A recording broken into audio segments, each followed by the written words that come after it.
It's time for another quick take, ladies and gentlemen. 5 more days until Conor McGregor and Floyd Mayweather will square off in a boxing ring, T-Mobile Arena, Las Vegas, Nevada. The night is quickly approaching. So I want to take this time and this video to finalize my thoughts on this fight.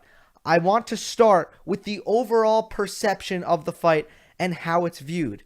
And if you read social media, pretty much, any content about this fight is met with, don't buy this fight. This is a clown show. This is a freak show. This isn't a competition, especially on the boxing side of things. You see the title, stop complaining about Mayweather McGregor. Stop complaining about this fight. I really don't understand all the criticism that this fight is receiving as a whole. Now, to try to understand something, you want to look at it from all perspectives. So that's what I'm about to do right now. I'm going to look at it from all perspectives. I start with the boxing perspective. So I'm going to take this time right now to transform my brain into a boxing head. And I don't watch MMA. I don't really like MMA. I'm a boxing guy. I'm all about the sweet science. I'm not into the human cockfighting. I don't do that. McGregor, he's a clown. He's basically, this isn't a contest. This isn't even going to be close. Okay, let's pretend I'm that guy. Why don't you want to see Floyd Mayweather, the man representing your sport, representing boxing? Why don't you want to see him beat the brakes off of Conor McGregor? The audacity of an MMA fighter to try to come in to the great sport of boxing, and the fact that he thinks he can compete in this sport, it's disgusting. Why wouldn't you want to see Conor McGregor knocked out? Cold, embarrassed, completely embarrassed, and MMA put in its place, and boxing reigns supreme once again. Why would you not want to see that? I'm not going to buy the fight because it's not even close. Floyd's going to win. Okay, you don't want to watch because you think Floyd's going to knock him out. Watch. That's not worth it to see Floyd knock out Conor. For you boxing heads, that's not worth it. So I don't understand. If I loved boxing, I'd be so excited to watch, Mayweather basically embarrass, school Conor McGregor. Now, now my alter ego is over. I am no longer a boxing head. And I'm just a flat MMA guy. I don't really know about boxing. I find it boring. They're one-dimensional. I'm an MMA guy, it's a real fight, all right? I like elbows, I like knees, I like grappling and jiu-jitsu.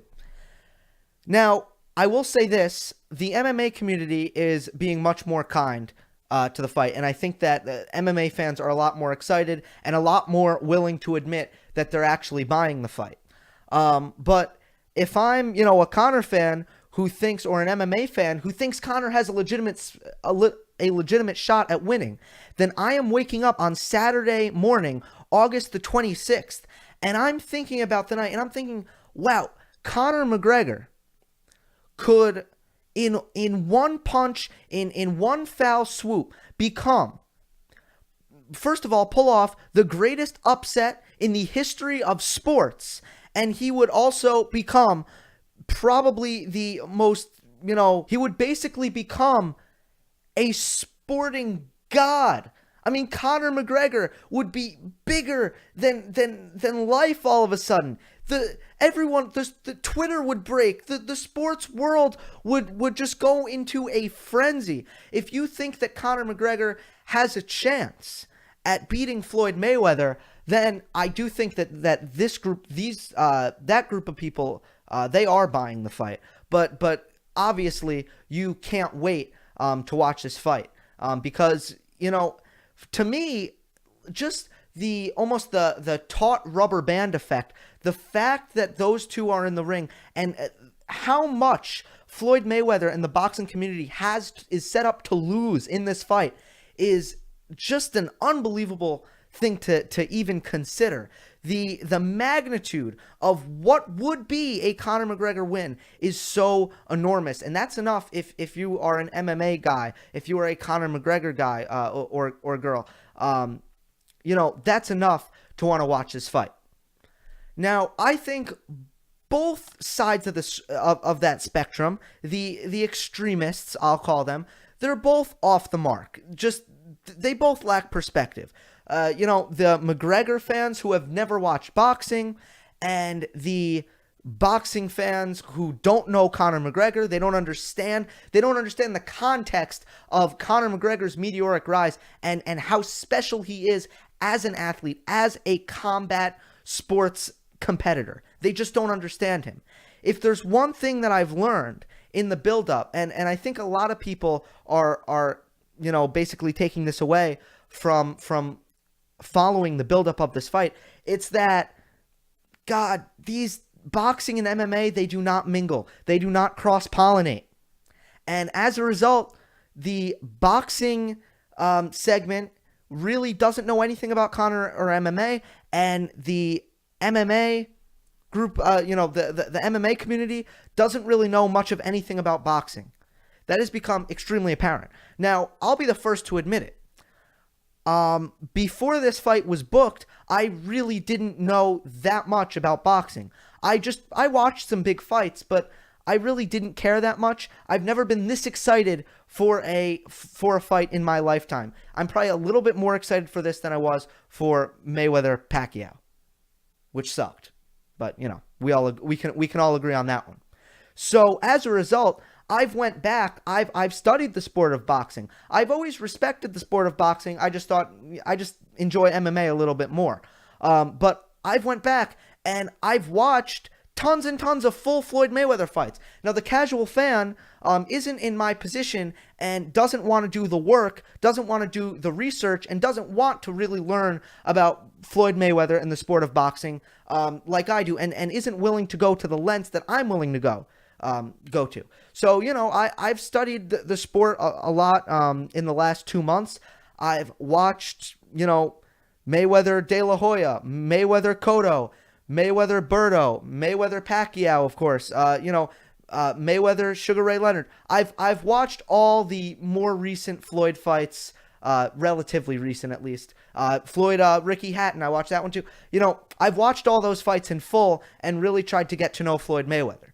Most of the MMA, contingent will not put in that kind of work to learn boxing and learn Floyd Mayweather. So I think one of the best things about this fight is that there are some people like me on both the MMA side and the boxing side of things that are using this opportunity to learn more about both sports. And that is a really, really good thing. That's another reason that's another way that this fight is a good thing. Positivity. There is so much negativity surrounding this fight. Very little positivity. So in the beginning, I talked about, both perspectives. But like I said, I think they're both extremists. They're both wrong. A while back, actually, the day after the fight was announced, or no, it was the night that the fight was announced, I did come out with a prediction on this channel. I said that Floyd Mayweather would win a 12-round decision and that McGregor would win 0 to 2 rounds. Somewhere, in that range. My prediction requires no update. I'm going to stick with that, okay? I'm going to say McGregor wins 2 of the first 4 rounds and loses a decision. But let me explain something. My level of confidence on this prediction, on a scale from 1 to 10, is a freaking 1. Joe Rogan summed it up best. Who the F knows? Who knows? I try not to curse on the channel. But this is basically Joe Rogan's take on the fight. Who the hell knows? That is spot on. Excellent analysis. Very good. Come on, guys. To act like you know what's going to happen is the most asinine thing. This is unprecedented. There is no example of anything like this occurring. If it was a boxer going into the world of MMA, you could point to when Randy Couture fought James Toney. But we don't have that in this case scenario. We don't have Anderson Silva fighting Oscar De La Hoya in a boxing match in 2010. We we just don't have that. So I don't know when De La Hoya retired. I know it was around there. Anderson Silva was in his prime. Like, if Anderson Silva fought De La Hoya, I know the weight's a little off too. Forget it. I'm doing the best I can here. If that fight happened and Anderson Silva got starched and he got schooled, then you could say, what is this about? There's no suspense here. We've already watched this movie. We've seen this before. We know what's going to happen. But that's simply not the case. We have never seen anything that resembles what will be Mayweather McGregor. And for people to act like they know what's going to happen, and they are so confident about them knowing what's going to happen that they're not even going to buy the fight. That is ludicrous. It is stubborn, and I hope you enjoy your Saturday night on August 26th, because I just don't, I cannot sympathize with that viewpoint. I just don't get it. To think you know what's going to happen. Let me talk about some FAQs. So some things that I've been asked on a regular basis. A, what is Conor's main advantage? I've heard this a lot. I'm not going out on a limb, but Conor's main advantage is certainly unpredictability. I have no idea what game plan he's going to employ. No one does. The only person who knows what Conor McGregor is going to do is Conor McGregor, Owen Roddy, and John Kavanagh, his coaches. I mean, nobody knows what he's going to do. I don't know if he's going to, fight mostly southpaw, fight mostly orthodox. I don't know if he's going to fight at MMA range, if he's going to fight at boxing range. Is he going to use the clinch a lot? Or is it going to be the exact opposite? Is he going to walk him down, or is he going to try to counter, make Floyd swing first, make Floyd walk him down? No idea. We have no idea. And then the other thing that is working into his advantage, and this is just a different kind of unpredictability. It's not about the game plan. It's going to be about how different and unorthodox Conor McGregor's style will be. The fact that McGregor has an open workout, and you have people in the boxing community like, huh? What was that? What the hell is that? That's not how to hit a bag. Yes, that's the point. That is the freaking point. That is not how to hit a bag. Conor McGregor is not going to go up there and look like a boxer. And if he did look like a boxer, then there would be zero chance of him winning. Zero chance, because Floyd Mayweather has already proven to beat that time and time again. What we are banking on, what McGregor is banking on, I should say, is that Floyd is going to be utterly confused in the ring by what McGregor has to offer. And McGregor, if I were to say, how do I see McGregor landing his best punches? It's him standing out of range, out of boxing range, and kind of darting in and out, which is something that MMA fighters and point karate fighters do in MMA, but you never really see it in boxing. I see Conor doing a little bit of that, darting in and out of range, and closing the distance faster than Conor has an excellent ability to close the distance. So I think if I see Conor landing a shot, the main shot I see him landing is the shot he landed on Paulie Malignaggi in that sparring footage, and that is a kind of a lunging left hand where he starts out of range and is able to close the distance really, really quickly and land that explosive left hand. That, I feel, is Conor's biggest advantage, though. It's his unpredictability. He's going to look weird in there. You're going to have boxing people they're going to be like, what is he doing? And that is the only chance Conor McGregor has at winning. He cannot fight like a boxer. He must fight like something else. And that something else is Conor McGregor. How big a deal are the 8-ounce gloves? That's another question I've heard. The answer is not that big a deal. Floyd is used to 8-ounce gloves. I think that the only way that the 8-ounce gloves is a big deal is that my prediction looks a little worse, that it's going to go 12 rounds. And, whoever bet under 6 rounds, I'm sure that line moved a little bit. So if you bet that the fight is going to be under 6 rounds before they change to 8-ounce gloves, good bet. But that's the only way.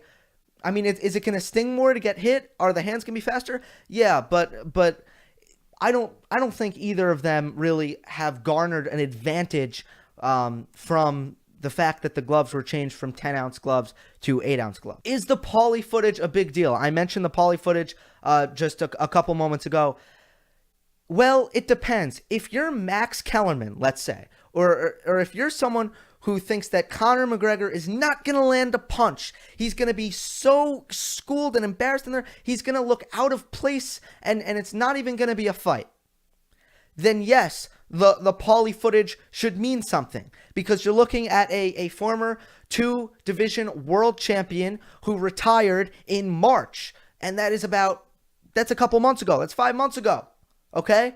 And by all accounts, except Paulie's, Conor won their 12-round sparring session. By Dana's account, by Conor's account, by Kavanagh's account, and even by Kenny Florian's sources' accounts. So there's plenty of accounts. All accounts except Paulie's accounts say that Conor beat him. Does that mean he's going to beat Floyd? Hell no. There's a huge difference between Floyd after a training camp and Paulie after Paulie Malignaggi after sitting on his ass. A huge difference. But if you think Conor's not going to land a punch, is there that big a difference where he can beat Paulie, but he can't land a punch on Floyd? Is the difference that huge? Probably not. If you were someone who thinks that Conor McGregor has zero boxing ability, then that footage should have changed your mind. For me, it said absolutely nothing. It didn't affect the way I view the fight at all. Not even a little bit. That'll do it, guys. Enjoy the fight. Enjoy it. Hope you enjoyed. Don't forget to subscribe, and I'll see you next time.